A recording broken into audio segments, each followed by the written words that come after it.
SMI ini adalah sebuah perusahaan IT sebenarnya. Jadi spesialisasi kita adalah mendevelop software-software untuk trading. Jadi kita biasa mendevelop software trading untuk forex dengan platform MT4 atau MT5. Kita juga mendevelop software-software trading di cryptocurrency. Tapi cryptocurrency ini tidak ada platform yang khusus, jadi lebih ke arah platform dari masing-masing tempat yang kita gunakan. Nah, saat ini kita sudah developing untuk Indodax, itu yang di Indonesia, juga di Binance dan beberapa broker lain seperti Bittrex dan lain-lain. Ya, jadi SMI ini kita mulai dirikan pada tahun 2017 kemarin. Jadi di awal kita ada beberapa orang yang kita ajak di awal bergabung. Jadi secara teknis kita ini adalah perusahaan IT, bukan perusahaan marketing. Jadi kita hanya menyediakan produk-produknya saja. Lalu untuk marketingnya sendiri kita pilih dengan jalan network, gitu ya. Orang biasa kenal dengan nama direct selling atau multi level marketing. Nah, di sini kita gandeng yang kita sebut dengan founder-founder. Jadi founder-founder inilah yang melakukan sisi marketingnya.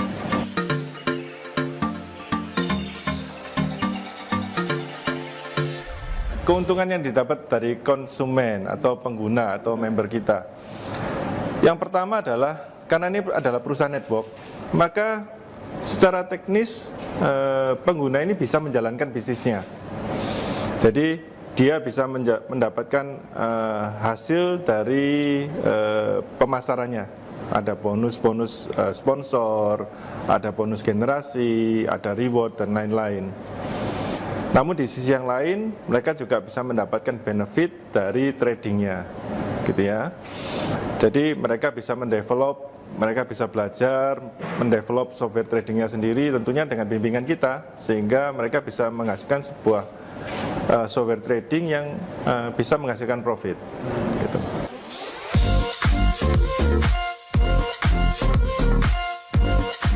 Pertumbuhan bisnis network secara umum ya, secara umum di tengah pandemi ini justru meningkat. Jadi kemarin dari Departemen Perdagangan sempat share data juga, semua bisnis network pada umumnya itu mengalami kenaikan di atas 70%. Bahkan ada yang sampai ratusan persen.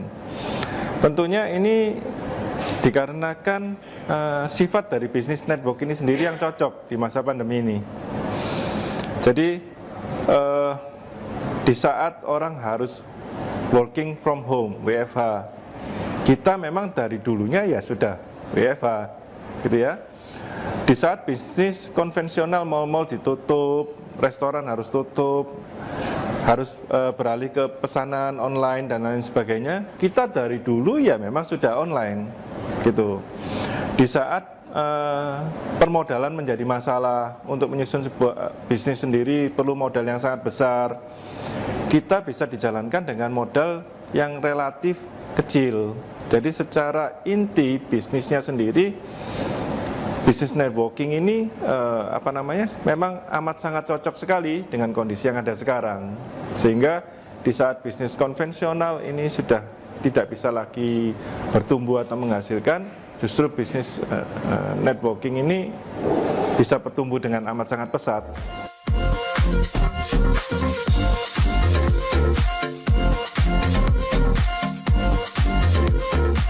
Kita mempunyai beberapa strategi, ya. Jadi strategi yang kita terapkan ada 3. Yang pertama adalah membangun skill. Jadi kita memberikan pelatihan-pelatihan kepada orang-orangnya kita. Pelatihan ini bisa berarti pelatihan untuk bagaimana cara presentasi yang baik, bagaimana cara memberikan atau mempersuasi orang dengan baik. Lalu kita juga memberikan senjata yang tepat. Senjata yang tepat ini adalah produk yang dijual harus produk yang unggul. Lalu sistem pembonusan yang baik dan lain sebagainya. Lalu kita juga yang ketiga adalah dengan memberikan support yang cukup, gitu ya. Jadi perusahaan berani menginvestasikan kembali uangnya untuk memberikan support atau fasilitas kepada anggotanya dengan cara membangun kantor, tentunya memberikan membangun kantor-kantor cabang, gitu. Jadi tanpa itu ya akan susah sekali kita dari sebuah perusahaan network untuk berkembang, gitu. Kebanyakan perusahaan yang gagal, mereka tidak punya atau tidak mau mengembangkan atau berinvestasi di tiga hal ini. Jadi kalau keunggulannya kita tentunya kita mempunyai sebuah track record. Track record ini yang lebih diutamakan tentunya adalah konsistensi. Bagaimana orang melihat sebuah konsistensi ini, gitu ya. Karena jika kita bicara profit, semua orang pasti mau profit, gitu ya. Tetapi bagaimana jika sebuah profit ini dilihat secara konsisten, gitu. Dan yang lebih penting adalah dari sebuah perusahaan IT atau software, yang paling penting adalah masalah support. Kalau Anda beli software, tiba-tiba tidak disupport oleh developernya, jika terjadi error dan lain sebagainya, Anda pasti susah, karena Anda nggak bisa akses, betul ya? Nah, di kita menyediakan support. Jadi, jika ada apa-apa, ada error, atau ada update yang terbaru dari platformnya atau lain-lain, kita langsung sediakan supportnya untuk memberikan software yang terupdate, terbaru bagi klien kita.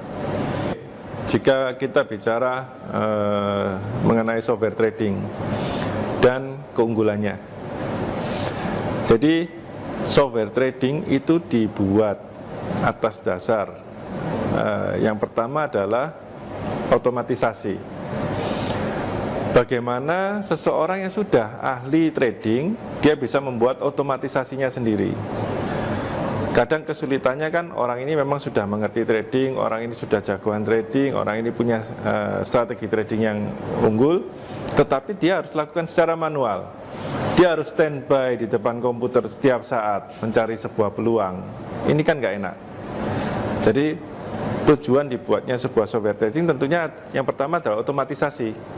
Bagaimana mengaplikasikan sebuah rumusan tadi menjadi otomatis, kerja yang otomatis, sehingga si empunya bisa pergi jalan-jalan, si empunya tetap bisa melakukan kegiatan yang lain dan tradingnya tetap jalan. Tapi efek sampingnya adalah ini juga berarti orang-orang yang tidak mengerti trading sekarang bisa punya kesempatan untuk melakukan atau mendapatkan keuntungan dari trading, gitu ya. Jadi trading ini kan dunia yang istilahnya kita bilang harus jadi expert dulu. Kita nggak mungkin bisa trading tanpa belajar, mengerti, dan berlatih. Dan itu membutuhkan waktu yang sangat lama. Orang nggak akan bisa baru baca buku, selesai, terus langsung jadi expert di dunia trading, gitu ya. Nah, waktu yang dibutuhkan ini yang bisa kita skip, yang bisa kita lewati dengan adanya software trading ini, gitu.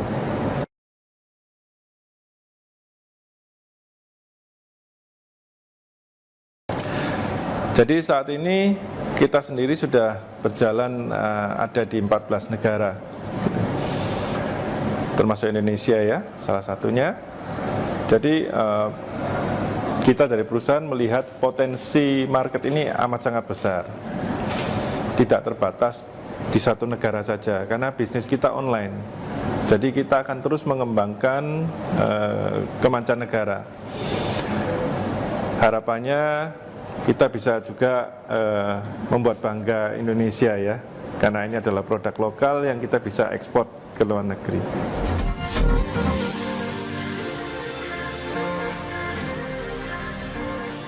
Kita tidak menawarkan investasi, Pak. Jadi kita hanya menjual softwarenya saja, gitu ya. nilai investasi yang pengguna mau pakai itu tergantung dari penggunanya sendiri. Tetapi secara umum forex itu bisa dimulai dari modal yang amat sangat kecil, gitu ya. Jadi jika kita bicara trading saham itu tidak bisa dimulai dengan nilai yang kecil.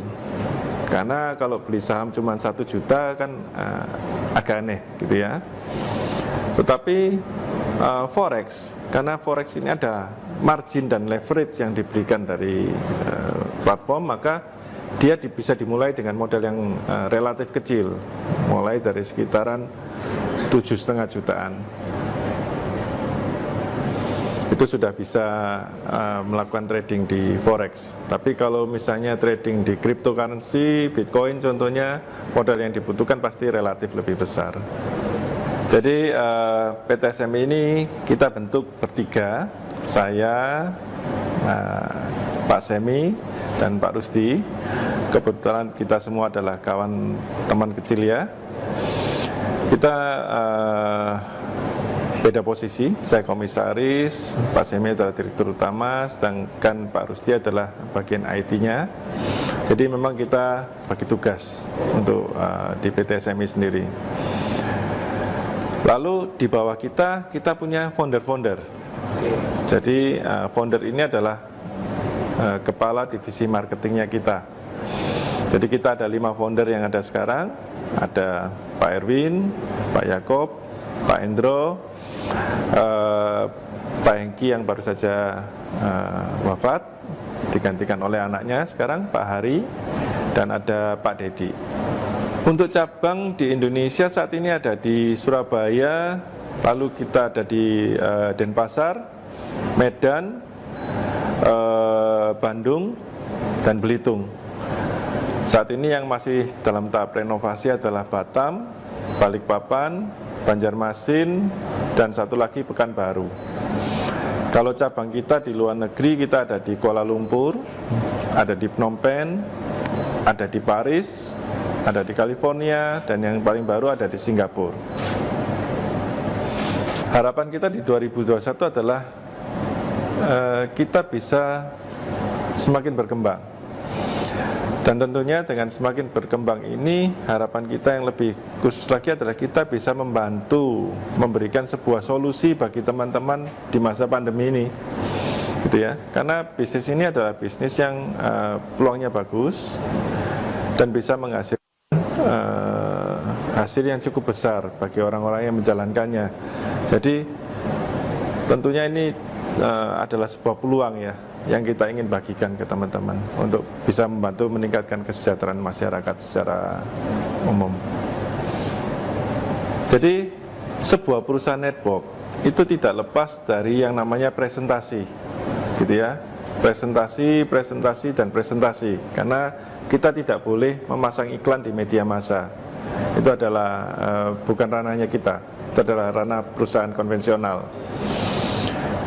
Saat ini dengan semakin berkembangnya member kita, semakin banyaknya jumlahnya, tentunya presentasi yang dilakukan juga semakin banyak dan semakin besar.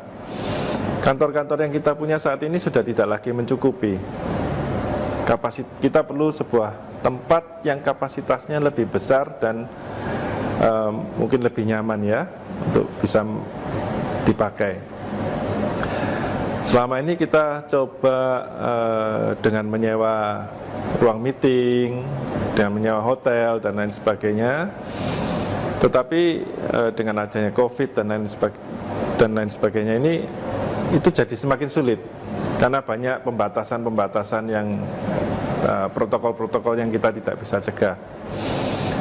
Jadi kebutuhan kita untuk mempunyai sebuah tempat sendiri yang memadai untuk kita melakukan kegiatan ini sudah urgent sifatnya. Jadi itu sebabnya kita memutuskan kemarin untuk kita bisa buat gedung sendiri. Lalu apa saja sih yang akan ada di gedung itu? Jadi fasilitas yang paling utama adalah ballroom. Jadi kita mempunyai ballroom dengan kapasitas 1.000 sampai 1.500 orang sebuah tempat di mana kita bisa melakukan kegiatan kita, baik untuk acara presentasi ataupun training secara massal. Lalu kita juga punya ruangan-ruangan meeting atau ruangan yang lebih kecil dengan kapasitas antara 100 sampai 400-an orang. Untuk kenyamanan, kita sediakan tempat parkir yang amat sangat luas dengan kapasitas sekitar 500 sampai 600 mobil. Kita juga sediakan tempat-tempat untuk food and beverage. Jadi bagi teman-teman yang memakai atau datang di gedung pastinya akan perlu itu tempat. Yang paling spesial adalah kita punya satu lantai rencananya untuk para anggota kita yang telah mencapai peringkat atau menjadi anggota dari VIP Billionaires Club.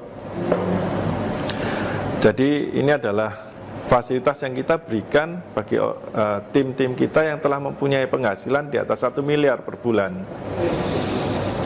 Ya, jadi nanti di sana mereka akan dapat spot-spot parkir khusus. Ya, ini privilege. Tempat yang paling utama yang kita sediakan untuk mereka. Jadi mereka bisa datang dengan mobil-mobil mewah mereka dan nggak perlu bingung cari tempat parkir. Yang kedua, kita akan sediakan ruang office khusus untuk mereka. Jadi ruangan-ruangan khusus yang mereka bisa pakai jika mereka ingin bertemu dengan klien yang spesial. Kita juga sediakan VIP Billionaires Lounge.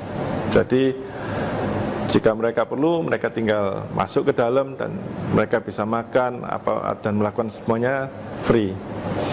Kita juga akan punya satu tempat, satu area untuk fitness center.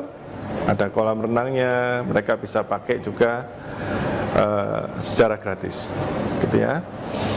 Jadi ini adalah fasilitas yang kita nanti sediakan.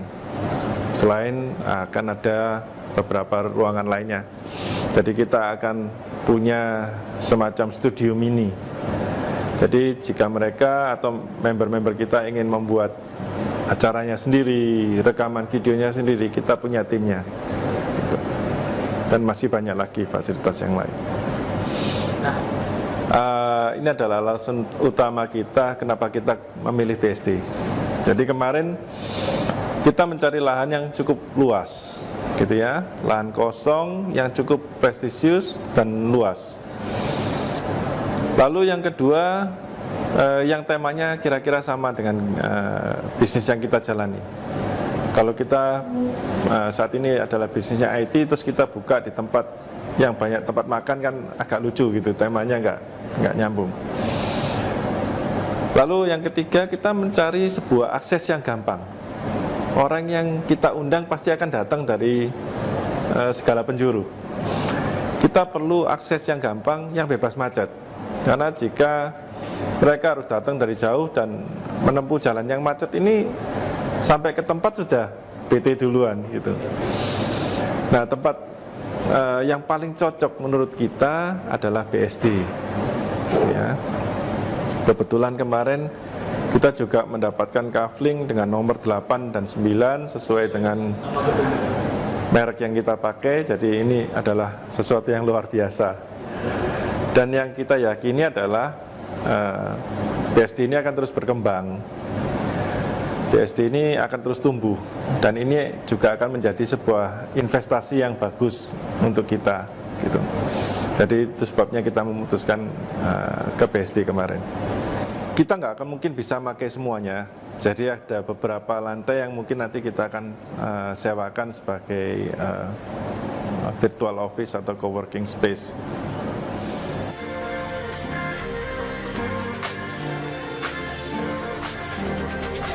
Net89 ini merupakan salah satu perusahaan yang perkembangannya sangat cepat.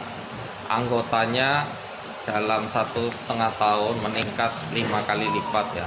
Ini jadi untuk itu Net89 memutuskan mencari solusi, mempunyai headquarters ya, di mana bisa mencukupin anggota-anggotanya jika bertemu.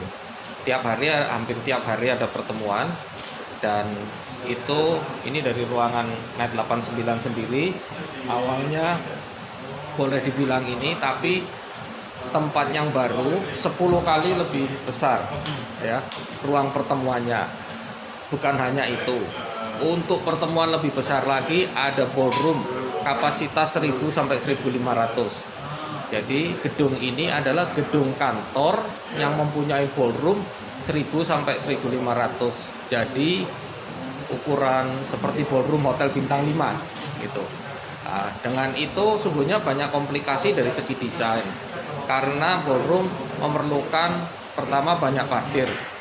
Kedua adalah gimana ratusan atau bahkan ribuan orang naik turun dan bersirkulasi secara vertikal maupun horizontal dalam gedung itu. Sedang untuk anggota NET 89 ini diberikan ruang-ruang seperti ini. Tapi bukan hanya satu, banyak. Jadi bisa diadakan pertemuan-pertemuan sehingga orang banyak dapat berkumpul tapi tetap menjaga protokol COVID ya. Jadi ada ruang-ruang terbukanya juga gitu. Jadi mereka dapat berkembang dalam bisnis NET 89 ini dengan aman ya.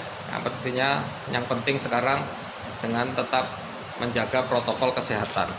Sangat ideal dan kebetulan couplingnya itu coupling 8 dan 9 katanya. Jadi kan itu NET 89 jadi ya udah seperti jodohnya lah coupling itu, dan memang luasnya juga sangat ideal gitu ya, hampir 1 hektar. Dan kemudian juga akan dibangun juga fasilitas gedung pertemuan juga kan di sana ya.